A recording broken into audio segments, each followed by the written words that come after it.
ನಿಮ್ಮ ಸತ್ಯ ಯುನಿಲೆಟ್ ಅಲ್ಲಿ ಫುಲ್ ಮೂನ್ ಸೇಲ್ ಮೇ 31 ಒಂದಿನ ಮಾತ್ರ.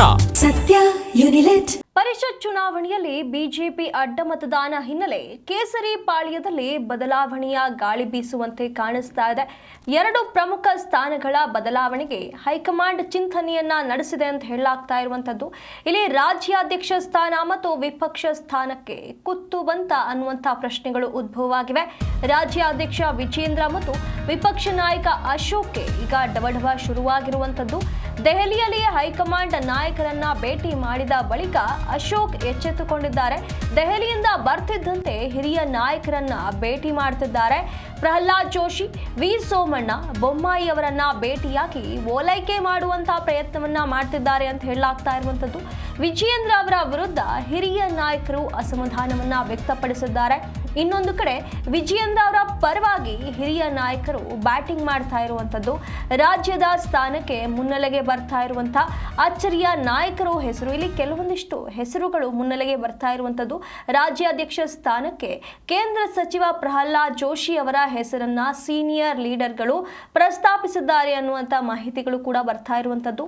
ಹಾಗಾಗಿ ಈ ಒಂದು ಬಿಜೆಪಿ ಅಡ್ಡ ಮತದಾನದ ಹಿನ್ನೆಲೆ ಇಲ್ಲಿ ಕೇಸರಿ ಪಾಳ್ಯದಲ್ಲಿ ಬದಲಾವಣೆಗಳಾಗತ್ತೆ ಅನ್ನುವಂತಹ ಚರ್ಚೆಗಳು ಜೋರಾಗಿರುವಂತದ್ದು. ಹಿಂದೆಯೂ ಕೂಡ ಈ ಮಾತು ಮುನ್ನೆಲೆಗೆ ಬಂದಿತ್ತು. ಹೈಕಮಾಂಡ್ ನಾಯಕರು ಬೇಸರಗೊಂಡಿದ್ದಾರೆ.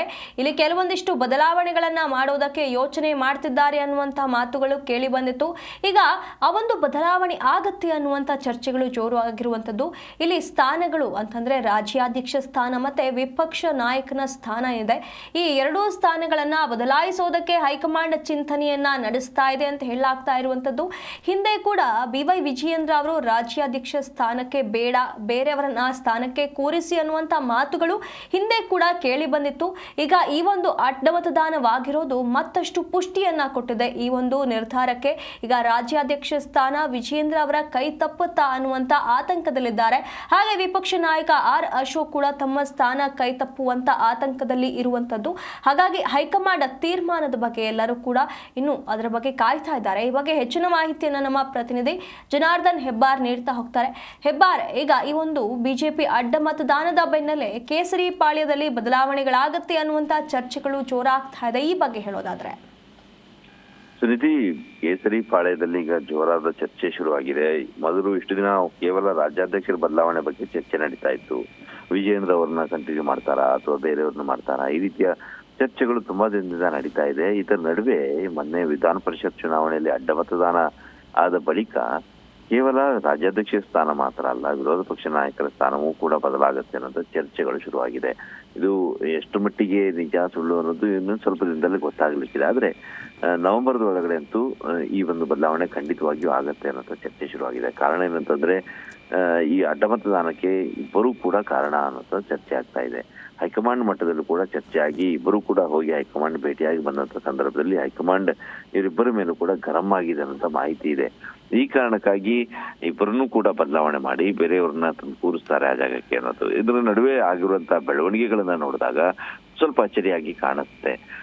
ಸೋಮಣ್ಣ ಅವರು ಕೇಂದ್ರದ ಸಚಿವರಾಗಿದ್ದಾರೆ, ರಾಜ್ಯ ಸಚಿವರಾಗಿದ್ದಾರೆ. ಅವರು ಹೋಗಿ ಕೇಂದ್ರದ ನಾಯಕರನ್ನ ಭೇಟಿಯಾಗಿ ಬರ್ತಾ ಇರೋದು, ನಿತಿನ್ ನಬೀನ್ ಅವ್ರನ್ನ ಭೇಟಿಯಾಗಿರೋದು, ಇದೆಲ್ಲವನ್ನ ನೋಡಿದಾಗ ರಾಜ್ಯಾಧ್ಯಕ್ಷ ಸ್ಥಾನಕ್ಕೆ ಅವರು ಕೂಡ ಪೈಪೋಟಿ ನಡೆಸ್ತಾ ಇರೋ ಸಂದರ್ಭದಲ್ಲಿ ಬಹುಶಃ ಇದು ಬದಲಾವಣೆ ಆಗುವಂತ ಸಾಧ್ಯತೆ ಇದೆ ಅನ್ನೋಂತ ಕಾಣಿಸುತ್ತೆ. ಕಾರಣ ಏನಂದ್ರೆ ವಿಜಯೇಂದ್ರ ಅವರ ನಡೆಗೆ ರಾಜ್ಯ ಬಿಜೆಪಿಯ ಹಲವು ಹಿರಿಯ ನಾಯಕರು ಅಸಮಾಧಾನವನ್ನು ವ್ಯಕ್ತಪಡಿಸಿದ್ದಾರೆ. ಅದು ಸರಿಯಲ್ಲ, ಅವ್ರು ನಡ್ಕೊಳ್ತಾ ಇರೋ ರೀತಿ, ಎಲ್ಲರನ್ನು ಒಗ್ಗೂಡಿಸ್ಕೊಂಡು ಹೋಗ್ಬೇಕು ಅನ್ನೋಂತ ಆಗ್ರಹವನ್ನ ಹಿರಿಯ ನಾಯಕರು ವ್ಯಕ್ತಪಡಿಸ್ತಾ ಇದ್ದಾರೆ. ಇನ್ನೊಂದು ಕಡೆಯಲ್ಲಿ ಅಶೋಕ್ ಅವ್ರ ಮೇಲೂ ಕೂಡ ಇತ್ತೀಚೆಗೆ ಅಸಮಾಧಾನಗಳು ಶುರುವಾಗಿದೆ. ಒಂದು ಹಂತದಲ್ಲಿ ತಟಸ್ಥ ಬಣದಲ್ಲಿ ಅಶೋಕ್ ಅವರು ಕೂಡ ಘೋಷಿಸ್ಕೊಳ್ತಾ ಇದ್ರು. ಒಂದ್ ಕಡೆಯಲ್ಲಿ ರೆಬೆಲ್ಸ್ ಟೀಮ್ ಇತ್ತು, ಹಿರಿಯ ನಾಯಕರ ಟೀಮ್ ಇತ್ತು, ತಟಸ್ಥ ಬಣ ಇತ್ತು. ರಾಜ್ಯಾಧ್ಯಕ್ಷರ ಬದಲಾವಣೆ ವಿಚಾರದಲ್ಲಿ ಇದೆಲ್ಲರೂ ಕೂಡ ಒಂದಾಗಿದ್ರು. ಆದ್ರೆ ಈಗ ಅಶೋಕ್ ಅವರ ಸ್ಥಾನಕ್ಕೂ ಕೂಡ ಕುತ್ತು ಬರುವಂತೆ ಕಾಣಿಸ್ತಾ ಇದೆ. ಸೋಮಣ್ಣ ಅವ್ರಿಗೆ ಹೋಗಿ ನಿತಿನ್ ನಬೀನ್ ಅವ್ರನ್ನೇನು ಭೇಟಿ ಆದ್ರು, ಭೇಟಿಯಾಗಿ ಬಂದ ನಂತರದಲ್ಲಿ ಸೋಮಣ್ಣ ಅವ್ರನ್ನು ಕೂಡ ಇವರು ಅಶೋಕ್ ಅವರು ಭೇಟಿ ಆಗ್ತಾರೆ. ಸರಿದಿ, ನಿಮ್ಗೆ ಗೊತ್ತಿರ್ಬೋದು, ಅಶೋಕ್ ಮತ್ತು ಸೋಮಣ್ಣ ಅವರು ಒಂದು ಕಾಲದಲ್ಲಿ ರಾಜಕೀಯವಾಗಿ ಬದ್ಧ ವೈರಿಗಳಾಗಿದ್ರು. ಒಂದು ರೀತಿಯ ಮುಸುಕಿನ ಗುದ್ದಾಟ ಅವ್ರ ನಡುವೆ ನಡೀತಾ ಇತ್ತು. ಬಸವರಾಜ ಬೊಮ್ಮಾಯಿ ಅವರು ಸಿಎಂ ಇದ್ದಂತ ಸಂದರ್ಭದಲ್ಲಿ ಬೆಂಗಳೂರು ಉಸ್ತುವಾರಿಗಾಗಿ ಇವರಿಬ್ಬರ ನಡುವೆ ಮುಸುಕಿನ ಗುದ್ದಾಟ ನಡೆದಿತ್ತು. ಅನಂತರದಲ್ಲಿ ಅಷ್ಟಕ್ಕಷ್ಟೇ ನಡೀತಿತ್ತು. ಆದ್ರೆ ಈಗ ಸೋಮಣ್ಣ ಅವ್ರನ್ನು ಕೂಡ ಅಶೋಕ್ ಅವರು ಭೇಟಿಯಾಗಿ ಮಾತುಕತೆ ಮಾಡಿ ಅವ್ರನ್ನ ಒಂದು ರೀತಿಯಲ್ಲಿ ಅವ್ರನ್ನ ಓಲೈಸುವಂತ ಕೆಲಸವನ್ನ ಮಾಡ್ತಾ ಇದ್ದಾರೆ. ಅಶೋಕ್ ಅವರು ಕೆಲ ಹಿರಿಯ ನಾಯಕರ ಜೊತೆಯಲ್ಲಿ ಈಗ ಸಂಪರ್ಕ ಸಾಧಿಸ್ತಾ ಇದ್ದಾರೆ ಅಂತ ಮಾಹಿತಿ ಇದೆ. ಕಾರಣ ತಮ್ಮ ಸ್ಥಾನಕ್ಕೆ ಕುತ್ತು ಬರದೇ ಇರೋ ಹಾಗೆ ಅವರೆಲ್ಲರ ಬೆಂಬಲವನ್ನ ಪಡ್ಕೋಬೇಕು. ವಿಜೇಂದ್ರ ಅವರು ಹೇಗೆ ಎಲ್ಲರನ್ನೂ ಒಟ್ಟುಗೂಡಿಸ್ಕೊಂಡು ಹೋಗ್ತಾ ಇಲ್ಲ ಅನ್ನೋಂಥ ಆರೋಪವನ್ನು ಹೊರ್ತಾ ಇದ್ದಾರೆ. ಆ ರೀತಿ ಆರೋಪ ತಮ್ಮ ಮೇಲೆ ಬರಬಾರದು, ಎಲ್ಲರನ್ನೂ ಕೂಡ ಸೇರಿಸ್ಕೊಂಡು ಹೋಗ್ತಾ ಇದ್ದಾರೆ ಅನ್ನೋಂಥ ಮಾತು ಬರಬೇಕು ಅನ್ನೋ ಕಾರಣಕ್ಕಾಗಿ ಎಲ್ಲರನ್ನೂ ಕೂಡ ಭೇಟಿಯಾಗಿ ಮಾತುಕತೆಯನ್ನು ಮಾಡ್ತಿದ್ದಾರೆ ಅನ್ನೋಂಥ ಮಾಹಿತಿ ಲಭ್ಯ ಆಗ್ತಾ ಇದೆ. ಸೊ ಈಗ ವಿಜೇಂದ್ರ ಅವರ ಸ್ಥಾನಕ್ಕೆ ಕುತ್ತು ಬಂದ ಹಾಗೆ ಅಶೋಕ್ ಅವರ ಸ್ಥಾನಕ್ಕೂ ಕೂಡ ಕುತ್ತು ಬರಬಹುದು ಅನ್ನೋಂಥ ಚರ್ಚೆ ನಡುವೆಯಲ್ಲಿ ಈ ಎಲ್ಲಾ ಬೆಳವಣಿಗೆಗಳು ಆಗ್ತಾ ಇದ್ದಾವೆ. ಅತಿ ಶೀಘ್ರದಲ್ಲಿ ಮುಂದೇನು ಅನ್ನೋದು ಗೊತ್ತಾಗತ್ತೆ. ಹೈಕಮಾಂಡ್ ನಾಯಕರು ಕೂಡ ಈ ಬಗ್ಗೆ ಚರ್ಚೆನ ಮಾಡ್ತಾ ಇದ್ದಾರೆ. ಅತಿ ಶೀಘ್ರದಲ್ಲಿ ಒಂದು ಅನೌನ್ಸ್ ಆಗತ್ತೆ. ವಿರೋಧ ಪಕ್ಷ ನಾಯಕರು ಮತ್ತೆ ರಾಜ್ಯಾಧ್ಯಕ್ಷರು ಇವರೇ ಇರ್ತಾರಾ ಅಥವಾ ಬದಲಾಗ್ತಾರ ಅನ್ನೋದು ಚರ್ಚೆಗೆ ತೆರೆ ಬೀಳುವಂತ ಸಾಧ್ಯತೆ ಸದ್ಯದಲ್ಲಿ ಕಾಣಿಸ್ತಾ ಇದೆ. ಸುನೀತಿ, ಧನ್ಯವಾದಗಳು ಹೆಬ್ಬಾರ್ ನಿಮ್ಮೆಲ್ಲ ಮಾಹಿತಿಗಾಗಿ.